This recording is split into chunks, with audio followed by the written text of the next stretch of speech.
तो हम सभी देखते कि अथर्वा ने गोकू, ब्रोली और वेजिटा को वहीं पर बेहोश कर दिया होता है, जिसके बाद अथर्वा वहां से निकल जाता है और तभी धीरे धीरे करके गोकू, वेजिटा और ब्रोली को होश आने लगता है।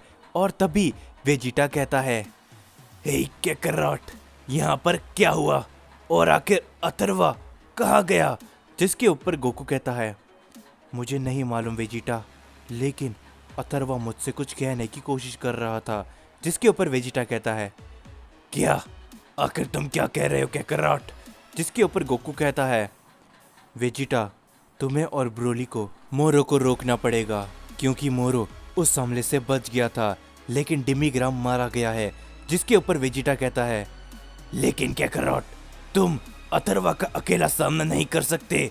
जिसके ऊपर गोकू कहता है, वेजिटा, मुझे मालूम है कि अथर्वा मुझसे क्या कहने की कोशिश कर रहा था, तो तुम मोरो के पीछे जाओ वेजिटा, और मुझे मालूम है कि अब मुझे क्या करना है। और ये बोलने के बाद गोकू अकेला ही वहां से चले जाता है। जिसके ऊपर ब्रोली कहता है, वेजिटा, क्या तुम्हें पता है कि गोकू क्या कहने की कोशिश कर रहा था?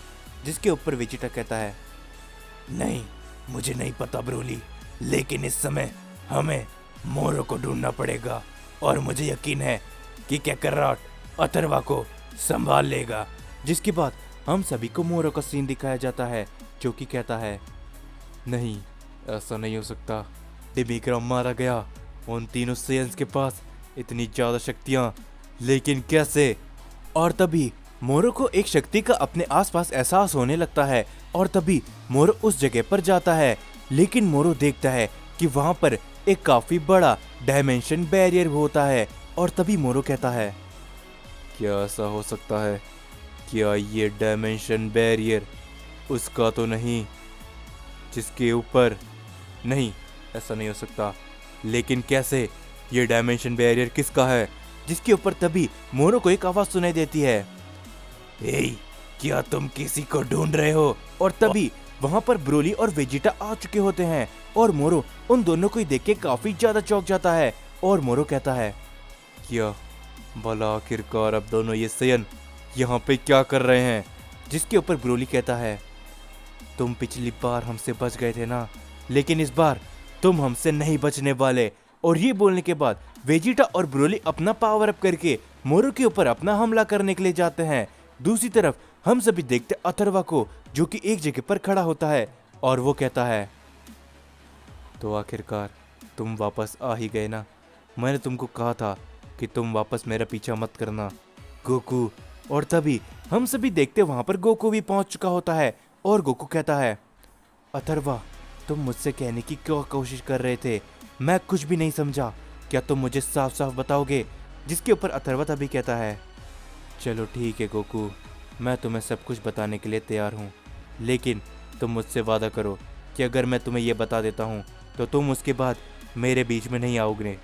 जिस पे गोकू काफ़ी ज़्यादा सोचने लगता है और गोकू कहता है, ठीक है अथर्वा, जैसा तुम कहो, तो मुझे बताओ कि आखिर तुम मुझे क्या बताने की कोशिश कर रहे थे और तुम्हारे अब आगे का मकसद क्या है?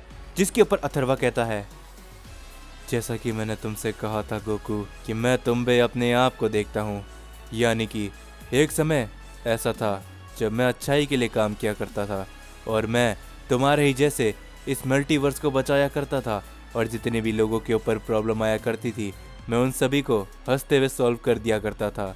लेकिन मुझे नहीं पता था कि मेरी ये शक्तियाँ एक शख्स को पसंद नहीं है और वो मुझे गुस्सा दिलाने के लिए कुछ भी कर सकता है।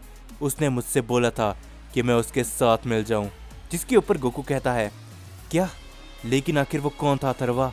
जिसके ऊपर अथर्वा कहता है, वो डीमन किंग था, जो कि मुझे कह रहा था कि मैं उसके साथ मिल जाऊं, लेकिन मैंने ऐसा करने से मना किया और उसने फिर मेरे प्लेनेट में जाके मेरे पूरे के पूरे प्लेनेट को पूरी तरीके से तबाह कर दिया और वहाँ पर रहते हुए मेरे सारे दोस्त, मेरे परिवार वाले वहीं पर मारे गए। और जब ये सब मुझे पता चला गोकू, मैं काफ़ी ज़्यादा गुस्से में आ गया था और मुझे फिर रोकने वाला कोई भी नहीं था और उस समय मैं बस उसे ख़त्म करने ही वाला था। लेकिन तभी वहाँ पर दो शख्स आ गए, लॉर्ड ज़लामा और ज़ाइकोर। और ज़ाइकोर ने मुझे बहुत समझाने की कोशिश करी और उसने फिर आखिरकार मुझे एक सील पे बंद कर ही दिया और लॉर्ड ज़ालामन मैंने भी उसे भी सील पे बंद कर दिया। लेकिन अब मुझे मालूम है कि वो भी मेरे जैसी आज़ाद हो चुका है और अब मुझे मेरा बदला लेने से कोई भी नहीं रोक सकता। जिसके ऊपर गोकू कहता है, क्या ये सब बातें सच है?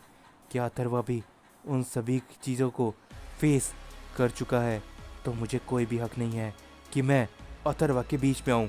जिसके ऊपर अथर्वा कहता है, गोकू मैं तुम पे अपने आप को ऐसे ही नहीं देख सकता। मैं जानता हूँ कि तुमने अपने दोस्तों को मोरो से लड़ने के लिए भेजा होगा, लेकिन मोरो काफ़ी ज़्यादा चालाक है। तुम तीनों ही मिलकर उसे हरा सकते हो गोकू। तो मैं इस समय में अपना बदला लेने के लिए जा रहा हूँ। तुम्हें भी अपने परिवार वालों का बदला मोरो से लेना होगा और तुम मोरो को नहीं छोड़ोगे गोकू। तो जाओ, जाके अपने दोस्तों का साथ दो। जिसके ऊपर गोकू कहता है, लेकिन मैं तुम्हारा साथ देना चाहता हूँ अथर्वा, हो सकता है कि तुम्हें मेरी ज़रूरत पड़े। जिसके ऊपर अथर्वा कहता है, ऐसा नहीं होने वाला गोकू, क्योंकि मैं उसे आज जिंदा नहीं छोड़ने वाला और जो कोई भी हमारी लड़ाई के बीच में आएगा वो हमेशा हमेशा के लिए ख़त्म हो जाएगा। तो तुम्हें इस समय पे यहाँ से जाना चाहिए गोकू।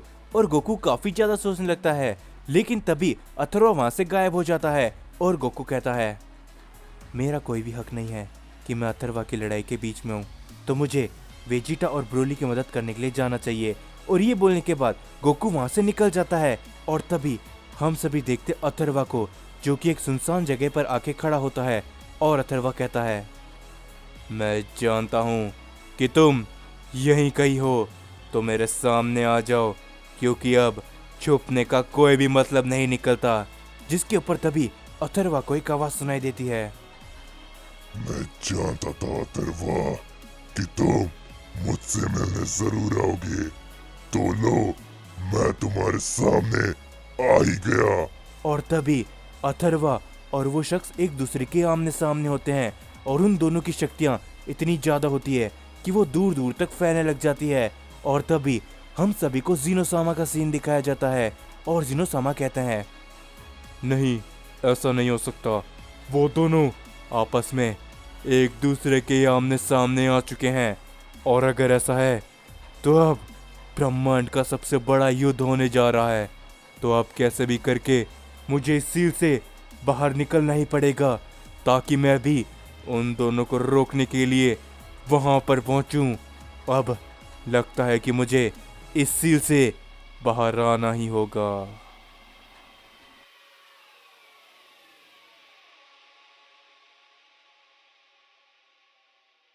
सो हे गाइस, वीडियो खत्म करने से पहले मैं आप सभी से एक बात कहना चाहूँगा। मुझे मालूम है कि आप सभी चाहते हो कि मैं इस स्टोरी का एक लॉन्ग पार्ट लेकर आऊँ। सो बहुत ही जल्दी मैं इस स्टोरी का एक काफ़ी बड़ा पार्ट आप सभी के लिए लेकर आने वाला हूँ और वो होने वाला है द फाइनल शोडाउन। हाँ, लेकिन स्टोरी अभी भी ख़त्म नहीं हुई है, फाइनल शोडाउन बाकी है। और हाँ, मैं आप सभी से प्रॉमिस करता हूँ कि वो पार्ट काफ़ी ज़्यादा इंटरेस्टिंग रहने वाला है और एक काफ़ी लॉन्ग पार्ट मैं आप सभी के लिए लेकर आने वाला हूँ। और वीडियो के एंड में तो आप सभी ने देख ही लिया है कि एक और शख्स की एंट्री हो चुकी है और साथ ही में ज़ीनोसामा भी कोशिश कर रहे हैं कि वो अपनी सीट से बाहर आए। तो अब जो भी स्टोरी आगे बढ़ने वाली है वो काफ़ी ज़्यादा इंटरेस्टिंग रहने वाली है, मैं अभी से ही आपको बता के रख देता हूँ। तो इसीलिए जाने से पहले मैं आप सभी को बता दूं कि जाने से पहले चैनल को याद से सब्सक्राइब करते हुए जाना, क्योंकि अब आगे आने वाले पार्ट आप बिल्कुल भी मिस नहीं कर सकते। और हाँ, वीडियो को लाइक करके मेरे को कमेंट में बताने कि आप सभी को स्टोरी कैसी लग रही है।